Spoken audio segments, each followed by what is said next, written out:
Le nouveau gouvernement vient d'être nommé et je pense que beaucoup de personnes, vous n'avez pas conscience qu'Emmanuel Macron peut tomber maintenant.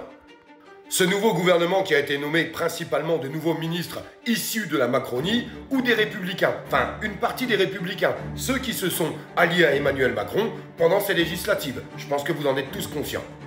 Alors maintenant, les choses sont très simples. Soit les partis d'opposition se rassemblent pour faire sauter ce nouveau gouvernement, et ils ont largement le nombre de députés nécessaires pour le faire sauter, et ça fera forcément tomber Emmanuel Macron, puisque ça faisait 100 jours qu'on n'avait pas de nouveau gouvernement, on ne peut pas repartir sur 100 jours. C'est totalement impossible. Ça fera tomber Emmanuel Macron si une motion de censure est votée avec tous les partis d'opposition.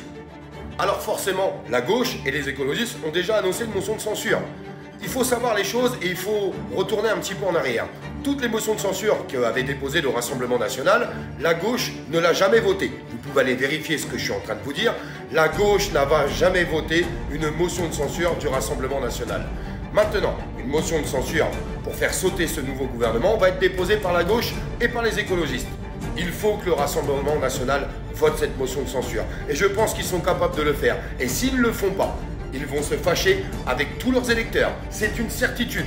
Maintenant, faites-le correctement, à travers une conférence de presse, pour expliquer à tout le monde que la gauche n'aurait jamais voté de motion de censure du Rassemblement National. Mais je le répète, le Rassemblement National, aujourd'hui, doit voter la motion de censure de la gauche. C'est comme ça. Il faut faire sauter ce gouvernement qui fera sauter Emmanuel Macron si on veut un nouveau départ dans notre pays.